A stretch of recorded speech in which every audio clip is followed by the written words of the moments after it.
If you want to learn something about God, shut your mouth and listen to me for a minute. Many children healed. We've seen midgets grow. We've seen arms and legs that stop growing because the growth cells have stopped. Manda da basata. I don't make this stuff up. Behold, the atheist's nightmare. That's the power of the Holy Ghost! Why do they teach every other theory in science except creation? Warlocks are enemies of God. No one's ever going to convince me that the Word of God is not true. You know, if you put Jesus Christ first, that he'll look after all your bills. And so the devil said, okay, it's a deal. And if you want to tell me how to live my life, it better line up with the Word of God or shut your mouth. I'm loaded.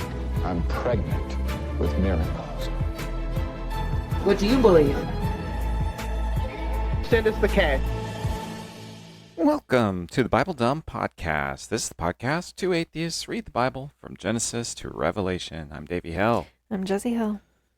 And we're back for Kings number 3. First episode, superpowers. Second episode, awkwardly suspicious, raising a kid from the dead. Guess you can call that superpowers. Yeah. Who knows what our third reading will hold? I don't. I know. So, but in other news, you and I were just watching the Texas House Representative on Joe Rogan. Yeah.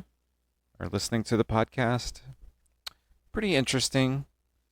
I like what he says about separation of church and state, but he comes at it from a pretty strange angle. Yeah, really. As a Christian himself. And the one thought I had listening to it was, I'm getting more and more convinced that I'm maybe not an atheist so much as an agnostic. Have you ever heard of the word agnostic? I have not. So... Does that mean you're just completely against religion? No, it's that I don't even think religion exists. Oh. Or... I think it's a linguistic game. Mm-hmm. I don't think that there's any definition of the word God that makes any sense or is consistent across users in the same way that you could say like the word table is consistent across users of the word. I think people use God in a million different ways. I think what makes up a God is just as justified saying, I believe in one true God that's the source of everything, or someone who says, I think God is love, or someone who says, I think I worship a sun god. Yeah. Like, it means nothing. Like, there is no through line between these different interpretations other than it's a sort of appeal to authority to say, just do what I say. Yeah. And I think it's summed up with when he was talking about how he doesn't like when people say, oh, I'm not religious, I'm spiritual. And he kind of gave this talking point about how that's not great if it doesn't mean you're like sharing your spirituality in a community. If you just keep it to yourself, that's not a good thing. And I was thinking like, what the fuck does spirituality even mean? It means nothing. It's just a catch-all term to say like, I don't believe in religion, but I want you to like me, pick me. Yeah. It's like how they talk about pick-me vegans who are vegan but don't really give a shit about animal rights at all. Yeah. He's a pick-me Christian. Yeah. Yeah. I can see that. I think the thing that made me the most uncomfortable listening to it was their take on atheists and just the lack of just respect. Yeah, they talk about atheists like they're just like what do they have to running live into for? walls blindfolded. Yeah. Yeah, just huddled in the corner, like hugging our knees to our chests, like wailing because of the black hole lack of meaning in our lives. Yeah, as if you it's so cannot reductive. find pleasure in anything else. Just read the fucking Hobbit. Right? You don't need some grand, like, explanation of every aspect of the universe to find great meaning in your life. No. You can find great meaning in anything. Yeah. I find mine in nature. And Animals and Pokemon. No, I'm just joking. Pokemon and family. I honestly thought you were going to work that in there. But yeah, I mean... I thought you were fishing for a compliment for yourself. Always fishing for a compliment. Yeah, I don't know. I did feel that as well. Just like the complete, like, I don't know. Like I said, it just feels reductive. Yeah, it makes it hard to listen to what they're saying. Like Joe Rogan kept calling people disenfranchised. He called Yeah, atheists disenfranchised. He called billionaires disenfranchised. He called poor people disenfranchised. It's like, again, and there's no clear meaning by what he means by the word. It's just a buzzword to kind of like pull people along into like, oh, they need help. They need, like, they've lost their way is basically what the word, how he's using it. Mm-hmm. Yeah. It was a similar treatment towards poor people, I guess, throughout the episode as well. Just like, what are they going to do if they get a basic life income? What could they possibly have to live for? They're just going to play video games all day. Right. So stupid. It's like, it's so ironic because they're sitting talking about how like all these people who need community and they've never been around poor people. It's like, if you've been around poor people, you know they don't just want to play video games all day. That's not their hopes and dreams. Yeah. That's more like me. It's more like people who have a good income and are living comfortably. I don't want to work anymore. I just want to play video games because I've already accomplished, a standard of life that, I don't know, makes me happy. And I have found the things that bring me great meaning. I think it's just, it's just disrespectful to people who, have art as their meaning to life. Art, music, things that don't pay. Oh, yeah. It also pissed me off the way he kept on bringing up gender studies as like another big zinger. Oh, kids who go and get their degree in gender studies. It's like, there's useless... majoring in... Not many people are majoring in gender studies. Maybe a few. Maybe there's something out there where you can have or at least used to be able to have DEI work. But not many people are taking gender or are having gender studies as their major. It's great to take it as a class. Well, yeah, I mean... The same way, art history is a great way to take it as a class to develop your knowledge and experience, but not many people are going to major in that because there's not that many careers for an art major or for art history major. Yeah. Or another take on it is it's none of your fucking business what people major in. Even better. You do not get to decide what other people want to learn about or what's important to other people. It's just like, get your head out of your ass. It's not your fucking concern what people major in. A lot of issues on control. Yes.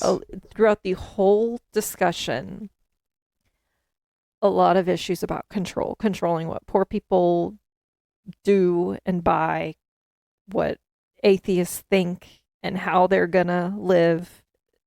Yeah. Yeah. For sure. It all and goes then down 2 to control. seconds later, they talk about how rich people are just trying to control us through algorithms or whatever. Right. I don't know. Frustrating. I mean, sure, we do the same thing. Talk out of our asses or, immediately contradict ourselves. But this one was particularly blatant, I thought. Yeah, I suppose so. Anyway. I'm not judging them for going to church. I'm making fun of them for going to church. Hey, I have no problem with going to church for... how do I put this? Community? No, that sounds like a stupid buzzword. That sounds like political action. Community. Like, that's another one. That's another one that churches have their You don't head like up their that one? asses about. No, I fucking hate this fucking, like, we're a community. It's like, you're a fucking cult. Get your head out of your ass. Like, you're not a community. Like, I don't know. You I don't mean, think some people go for like social interaction? all I can talk about is the churches that I went to. Sure. Yeah, I think that there's lots of churches that, you know, maybe have a community feel, like, especially the ones that are like into like music and become more of like a clubhouse than a church or You whatever. mean the real creepy ones No, I don't know. that are called like Youth Life Church? No, I'm certainly not talking about those. I don't know. All the churches I went to, nobody wanted to be there. It was a chore or a sense of obligation, yeah, to be there. All of the lessons pulled from the Bible, or at least a vast majority of them, the underpinning was obedience, was the lesson. Be obedient to God, and He'll take care of you. Be obedient to God, or He'll punish you. Be obedient to God, because that's the way we've been doing it since Adam. Whatever. Like, that was the lesson, was be obedient, give your tithing, give us your money. Like, far fewer lessons about forgiveness, about mercy. I have a concern for things that people do out of fear Yeah. versus out of compassion or love. And if you're just going because you're scared you're going to go to hell, or you're scared your kids are going to turn out wrong if you don't go. Like, when I It's think not of the right community, choice. I think of like the jiu-jitsu gym or the taekwondo gym that I went to, where if somebody like has an injury, everybody wants to take care of them or raise money for them, or they know the people personally. And I'm sure that happens in churches, like I said, like I have a picture of what I've experienced, which are large youth group churches where it's more of just like a social setting where people are competing to be the most godly or whatever. I'm sure in more small communities it's. And that's kind of what I'm thinking of. Or like, I'm sure that there are ways to achieve that through church, but I don't think it's in any way unique to church, or that church is even especially conducive to bringing about that type of community. That's what I really am trying to say, is that there's nothing special about church in its relation to quote unquote community. More the people that are in it, like, are the people that are in it the type that will make food for the person who is injured or sick or needs or is struggling financially and needs like a job, and so everybody uses them as their AC guy or whatever. Sure. You know, I think yes, that is important. Church may provide some people an avenue for that. Yes, I agree. But to say that that's in any way relevant to the fact that it's a church, I think is just wrong. That makes sense. All right. Well, I think I've preached enough. Oh yeah, so I was just looking real quick, scanning the last couple paragraphs we read from last time. And we ended kind of on a cliffhanger. Real interesting story. So it was the king of Israel. He's just taking his little stroll along the wall, and he hears a woman crying. He's like, "Hello, what's wrong down there, peon? I was just about to go piss on this wall." Like he's a wall pisser. Yeah. And she was. That's a callback. If this is your first episode of Bible Dump, you might be confused, but the woman said, "I'm sad, O king, because me and my friend decided to eat our babies, and we were going to eat my baby first and her baby second. And then after we ate my baby, she said she backed out of the deal. So now I've got no baby and nothing to eat today." It's got to be a big punishment, eating your baby. Yeah. And so the king was upset. He ripped off his clothes, and underneath he had a sackcloth. And then the story like immediately changed to something completely different. I don't even know. Something about Alicia. Yeah, we're good. You can start reading. Okay. Not uninterested. Completely uninterested. Okay. I think that was enough to kind of bring us along. All right, chapter 7. Then Elisha said, Hear ye the word of the Lord. Thus saith the Lord, Tomorrow about this time shall a measure of fine flour be sold for a shekel, and 2 measures of barley for a shekel, in the gate of Samaria. Then a Lord, on whose hand the king learned, answered the man of God, and said, Behold, if the Lord would make windows in heaven, might this thing be? And he said, Behold, thou shalt see it with thine eyes, but shalt not eat thereof. Okay? If the Lord would make windows in heaven, might this thing be? What does that mean?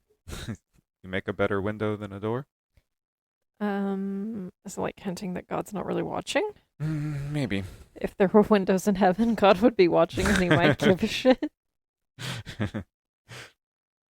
And there were 4 leprous men at the entering in of the gate. And they said one to another, Why sit we here until we die? If we say, We will enter into the city, then the famine is in the city, and we shall die there. And if we sit still here, we die also. Now therefore come, and let us fall into the host of the Syrians. If they save us alive, we shall live, and if they kill us, we shall but die. Dang. Like, we're going to die either way. Might as well go die where there's like a chance of getting some comfort. Yes. And kill everyone else. And they rose up in the twilight to go into the camp of the Syrians. And when they were come to the uttermost part of the camp of Syria, behold, there was no man there. For the Lord had made the host of the Syrians to hear a noise of chariots, and a noise of horses, even the noise of a great host. And they said one to another, Lo, the king of Israel hath hired against us the kings of the Hittites, and the kings of the Egyptians to come upon us. Wherefore they arose, and fled in the twilight, and left their tents and their horses and their asses, even the camp as it was, and fled for their life. And when these lepers came to the uttermost part of the camp, they went into one tent, and did eat and drink, and carried thence silver and gold and raiment, and went and hid it, and came again, and entered into another tent, and carried thence also, and went and hid it. Then they said one to another, We do not well. This day is a day of good tidings, and we hold our peace. If we tarry till morning light, some mischief will come upon us. Now therefore come, that we may go and tell the king's household. So they came and called unto the porter of the city, and they told them, saying, We came to the camp of the Syrians, and behold, there was no man there, neither voice of man, but horses tied, and asses tied, and the tents as they were. And he called the porters, and they told it to the king's house within. And the king arose in the night, and said unto his servants, I will now show you what the Syrians have done to us.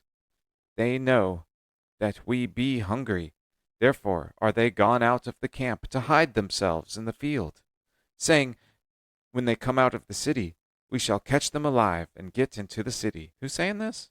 I'm not sure. It says it. The porters met the Syrians and the lepers or whatever. They came to the porter and they were like, Hey, there's no Syrians around. Nobody's there. And then the porters went and told the king of Syria or a different king? I don't know. Let's just push on. Sounds good. And one of his servants answered and said, Let some take, I pray thee, 5 of the horses that remain, which are left in the city. Behold, they are as all the multitude of Israel that are left in it. Behold, I say, they are even as all the multitude of the Israelites that are consumed. There is a smiley face. There's a colon and an end parentheses. Made me laugh. And let us send 2 Kings 7:13. There's this emoji. The first emoji. And they took therefore 2 chariot horses. And the king sent after the host of Syrians, saying, Go and see. And they went after them unto Jordan, and lo, All the way was full of garments and vessels, which the Syrians had cast away in their haste. And the messengers returned and told the king. And the people went out and spoiled the tents of the Syrians. So a measure of fine flour was sold for a shekel, and 2 measures of barley for a shekel, according to the word of the Lord. And the king appointed the Lord on whose hand he leaned to have the charge of the gate. And the people trode upon him in the gate, and he died, as the man of God had said, who spake when the king came down to him. And it came to pass, as the man of God had spoken to the king, saying, 2 measures of barley for a shekel, and a measure of flour for a shekel, shall be tomorrow about this time in the gate of Samaria. I don't like this. This just feels like... It's so boring. It feels like people who talk about Bitcoin. Like one day, Bitcoin will be worth 2 shekels. Oh my gosh. And that Lord answered the man of God and said, Now, behold, if the Lord should make windows in heaven, might such a thing be? And he said, Behold, thou shalt see it with thine eyes, but shalt not eat thereof. And so it fell out unto him, for the people trode upon him in the gate, and he died. Okay. I mean, how did he die? The people stomped him? Don't ask questions, Davis. Don't ask questions. That's the whole point of the Bible. Don't ask questions, Davey. Don't ask questions. Okay. Well, that was chapter 7. We got no answers. Did you notice I said your name? Yeah. There. Maybe that'll help. Or I could just go back and edit it now. No, it's fine. I'm kind of tired of reading the Bible. I know, me too. It's exhausting. It is exhausting. We've only gotten 1 chapter done, too. It's boring. It's a boring book. It's really... I didn't think it was going to be this bad, but it's real bad. I mean, stuff is happening. It's bad, especially when you don't understand what it's saying. The grammar is just all over the place. I'm hungry. Oh, me too. I know. It's only 11. Why am I so hungry? So we got up early this morning. Yeah, I get up every morning, though, thanks to that sleeping girl. All right, I think I'm going to change the way I'm sitting and maybe just relax a little bit and just read in a more comfortable manner, and maybe it'll make it more interesting. Instead of sitting here, like, looking for something interesting to talk about. I'll just wait for something interesting to happen on its own. We'll see. This may be a doomed strategy. Chapter 8. Then spake... I also don't know if I should like calling this person Alicia. I think it might be Elisha. But that doesn't sound right either. Sounds better. Elisha? Probably. Elijah? Maybe the SH makes a J. But I think his buddy that threw fireballs was Elijah. Well, they might have different spellings, you know? I'm going to stick with Alicia. Then spake Elisha unto the woman, whose son he had restored to life, saying, Arise, and go thou and thine household, and sojourn wheresoever thou canst sojourn. For the Lord hath called for a famine, and it shall also come upon the land 7 years. And the woman arose and did after the saying of the man of God.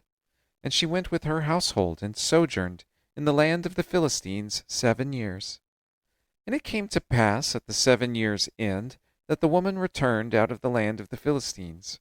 And she went forth to cry unto the king for her house and for her land. And the king talked with Gehazi, the servant of the man of God, saying, Tell me, I pray thee, all the great things that Elisha hath done. And it came to pass, as he was telling the king how he had restored a dead body to life, that, behold, the woman, whose son he had restored to life, cried to the king for her house and for her land. And Gehazi said, My lord, O king, this is the woman, and this is her son whom Elisha restored to life. He's like, how did he do that? Well, he splayed himself upon the boy. Something weird is going on here. And when the king asked the woman, she told him. So the king appointed unto her a certain officer, saying, Restore all that was hers, and all the fruits of the field since the day that she left the land, even until now. And Elisha came to Damascus, and Ben-Hadad, the king of Syria, was sick. And it was told him, saying, The man of God is come hither. And the king said unto Hazael, Take a present in thine hand, and go meet the man of God, and inquire of the Lord by him, saying, Shall I recover of this disease? So Hazael went to meet him, and took a present with him, even of every good thing of Damascus, 40 camels' burden, and came and stood before him, and said, Thy son Ben-Hadad, king of Syria, hath sent me to thee, saying, Shall I recover of this disease? You know what I think one big problem here is with the Bible? Is it's trying to do like a cool Game of Thrones thing, where it's switching perspectives between Elisha and the woman whose kid got raised, and the king of Syria, and Hazael, and all these people, but it's really bad at it. And it's doing it like sentence to sentence rather than chapter by chapter. Makes it real hard to follow. And Elisha said unto him, Go, say unto him, Thou mayest certainly recover. Howbeit the Lord hath showed me that he shall surely die. Okay. He said, You may recover, but the Lord says you're going to die. Interesting. My throat hurts. My voice is all gone from our show. We went and saw the band Waves. Did we already talk about this? I think we did. I don't remember singing a whole lot, but I guess I was, because my throat is like very tired. And he settled his countenance steadfastly until he was ashamed, and the man of God wept. And Hazael said, Why weepeth my lord? And he answered, Because I know the evil that thou wilt do unto the children of Israel. Their strongholds wilt thou set on fire, and their young men wilt thou slay with the sword, and wilt dash their children, and rip up their women with child. Jeez. And Hazael said, What? I'm going to do Why what? the fuck would I do that? No, Hazael said, But what? Is thy servant a dog, that he should do this great thing?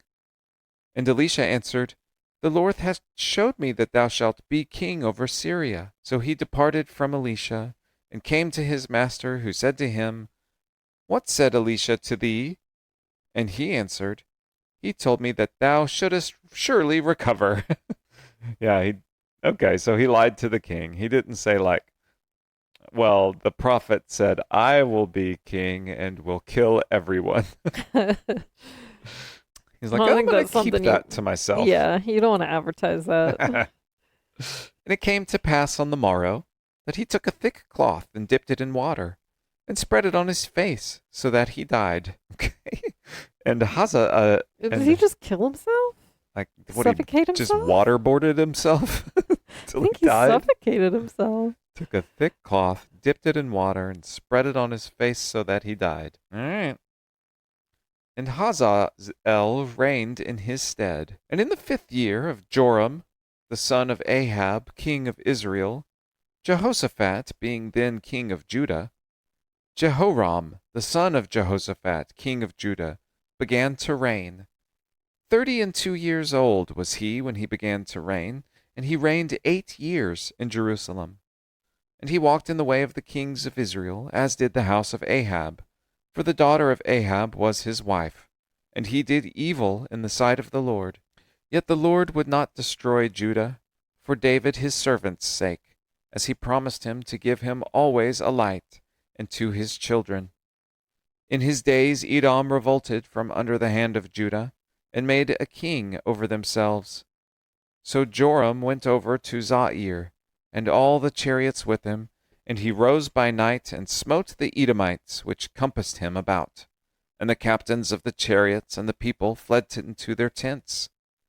Yet Edom revolted from under the hand of Judah unto this day. Then Libnah revolted at the same time. And the rest of the acts of Joram and all that he did, Are they not written in the book of Chronicles of the kings of Judah? And Joram slept with his fathers, and was buried with his fathers in the city of David. And Ahaziah, his son, reigned in his stead. In the 12th year of Joram, the son of Ahab, king of Israel, did Ahaziah, the son of Jehoram, king of Judah, begin to reign. 22 years old was Ahaziah when he began to reign, and he reigned 1 year in Jerusalem. And his mother's name was Athaliah, the daughter of Omri, king of Israel. And he walked in the way of the house of Ahab, and did evil in the sight of the Lord, and did as the house of Ahab, for he was the son-in-law of the house of Ahab. And he went with Joram the son of Ahab to war against Hazael the king of Syria in Ramoth Gilead, and the Syrians wounded Joram. All right, so are the Syrians worshiping the Lord, but nobody in Israel is? Is that what's happening? Because Elisha was the one that told Hazael that he was going to kill everybody and be king. So he's in Syria? I'm really not sure. See, not been paying that close of attention. Okay. Division of responsibilities here. My job to read, your job to pay attention. I'm trying, but I don't know. I don't know what's going on. Well, all the kings in Judah and Israel are being bad boys. They're doing like Ahab and worshiping other gods. That's pretty much all we know. That sounds great. And King Joram went back and healed in Jezreel of the wounds which the Syrians had given him at Ramah, when he fought against Hazael, king of Syria. And Ahaziah, the son of Jehoram, king of Judah, went down to see Joram, the son of Ahab, in Jezreel, because he was sick. All right, I'm going to rest my voice for just a second, and then we can hit our final chapter, which is 3 columns long. It's pretty long. I guess it's the same length as the previous one we just read. I got 2 episodes now. I got to at least edit 1 episode today. I can save this one for the following weekend. Yeah, don't you dare release 2 episodes this weekend. I won't. I work Saturday, Sunday next weekend. But I can schedule it for then. But if you're working, I'll just edit it next weekend while you're at work. Sure. I don't care which way you do it. Just don't release them both today. All right. Chapter 9. And Elisha the prophet called one of the children of the prophets, and said unto him, Gird up thy loins, and take this box of oil in thine hand, and go to Ramoth Gilead. And when thou comest thither, look out there Jehu son of Jehoshaphat, the son of Nimshi, and go in, and make him arise up from among his brethren, and carry him to an inner chamber. Then take the box of oil, and pour it on his head, and say, Thus saith the Lord, I have anointed thee king over Israel. Then open the door and flee, and tarry not. Just like, what do you mean you're king now? It's like, yeah, this dude ran in. He dumped some oil on my head, told me he was king, and ran away. I was king and ran away. I'm king now. Sounds like a wild Tuesday. Yeah, it sounds like a prank. Some impractical joking going on here. So the young man, even the young man the prophet, went to Ramoth Gilead. And when he came, behold, the captains of the host were sitting. And he said, I have an errand to thee, O captain. And Jehu said, Unto which of all of us? And he said, To thee, O captain. And he arose and went into the house. And he poured oil on his head, and said unto him, Thus saith the Lord God of Israel, I have anointed thee king over the people of the Lord, even over Israel. And thou shalt smite the house of Ahab thy master, that I may avenge the blood of my servants the prophets, and the blood of all the servants of the Lord, at the hand of Jezebel. Oh yeah, I forgot. Why is she coming back in? Because remember, she ordered that all the prophets got killed. That's why Elisha is hiding out in Syria. Now I remember, because Ahab is bad. For the whole house of Ahab shall perish, and I will cut off from Ahab him that pisseth against the wall, and him that is shut up and left in Israel. And I will make the house of Ahab like the house of Jeroboam the son of Nebat, and like the house of Baasha the son of Ahijah. And the dogs shall eat Jezebel in the portion of Jezreel, and there shall be none to bury her. Dogs would never do that to Jezebel. And he opened the door and fled. Sorry, my imagination, he's just like waving his hands over his head, just like running away across the field. Then Jehu came forth to the servants of his Lord. The one said unto him, Is all well? Wherefore came this mad fellow to thee? And he said unto them, Ye know the man and his communication. And they said, It is false. Tell us now. And he said, Thus and thus spake he to me, saying, Thus saith the Lord, I have anointed thee king over Israel. Then they hasted and took every man his garment, and put it under him on the top of the stairs, and blew with trumpets, saying, Jehu is king. Why'd they put all their clothes at the top of the stairs? I don't know.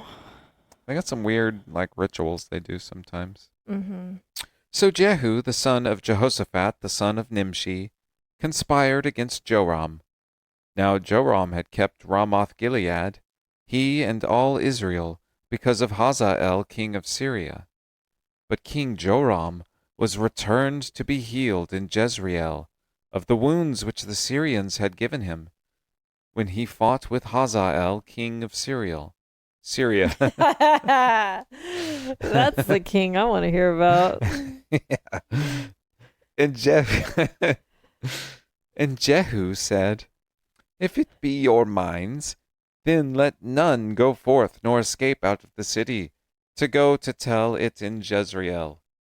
So Jehu rode on a chariot, and went to Jezreel, for Joram lay there, and Ahaziah, king of Judah, was come down to see Joram. And there stood a watchman in the tower in Jezreel, and he spied the company of Jehu as he came, and said, I see a company. Ding! And Joram said, Take a horseman, and send to meet them, and let him say, Is it peace? So there went one on horseback to meet him, and said, Thus saith the king, Is it peace? And Jehu said, What hast thou to do with peace?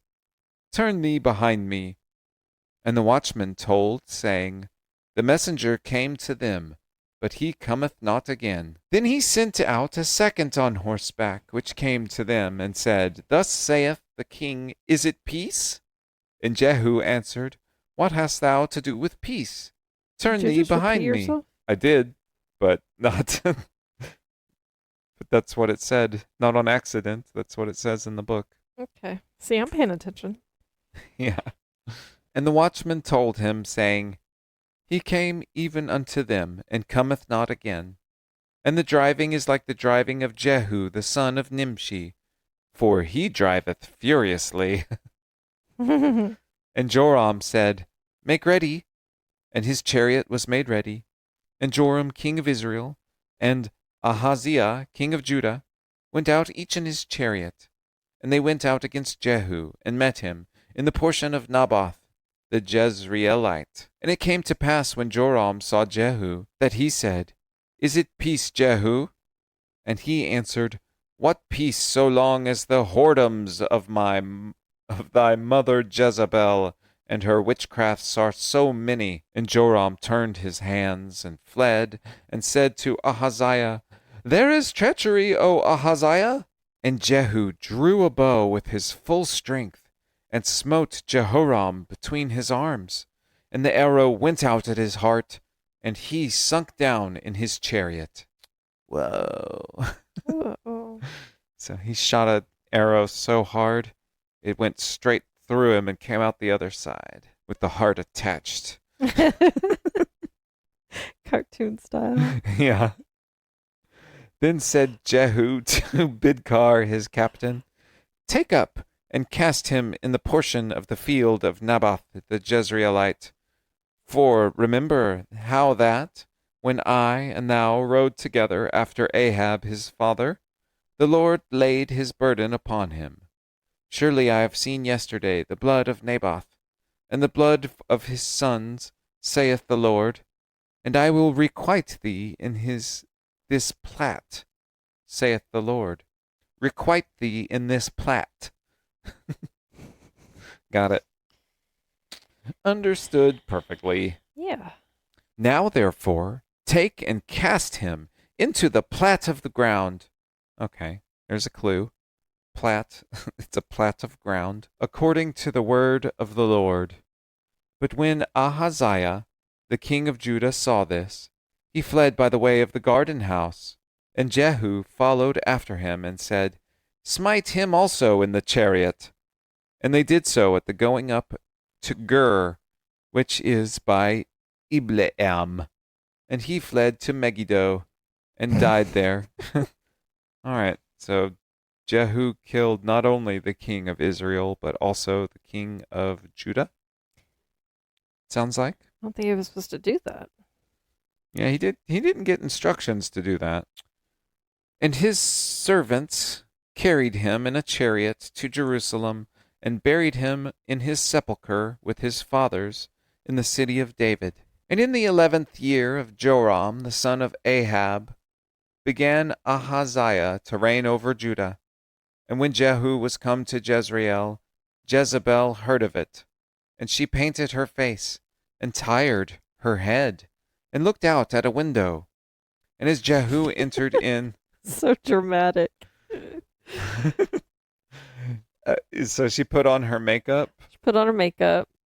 What else did she do? She tired her head. She tied her head. She just was like exhausted at what was going on.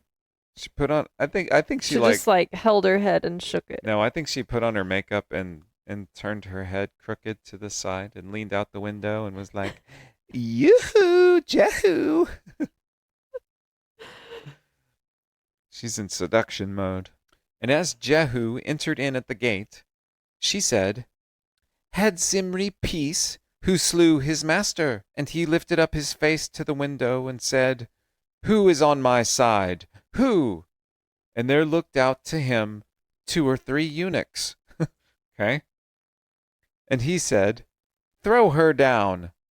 So they threw her down, and some of her blood was sprinkled on the wall and on the horses. Dude. And he trode her underfoot. All right. Those eunuchs were not very nice. And when he was come in, he did eat and drink, and said, "Go, see now this cursed woman, and bury her, for she is a king's daughter." And they went to bury her, but they found no more of her than the skull, and the feet, and the palms of her hands.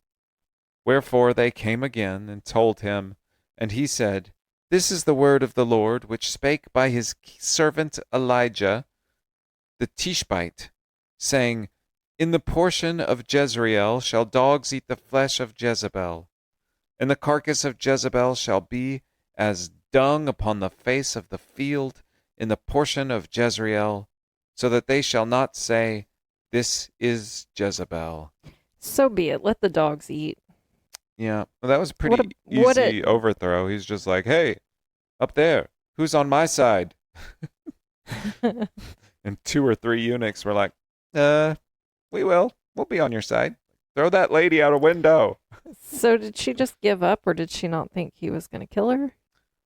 I don't know. She got herself all dolled up when he showed up. I don't know if she was like, "Are you coming to be my king?" And he's like, "Nah." And they just like tossed her out the window. And then he rode over her and let the dogs eat her. So it doesn't seem like a nice guy. Oh yeah, he also killed some kings he wasn't told to kill.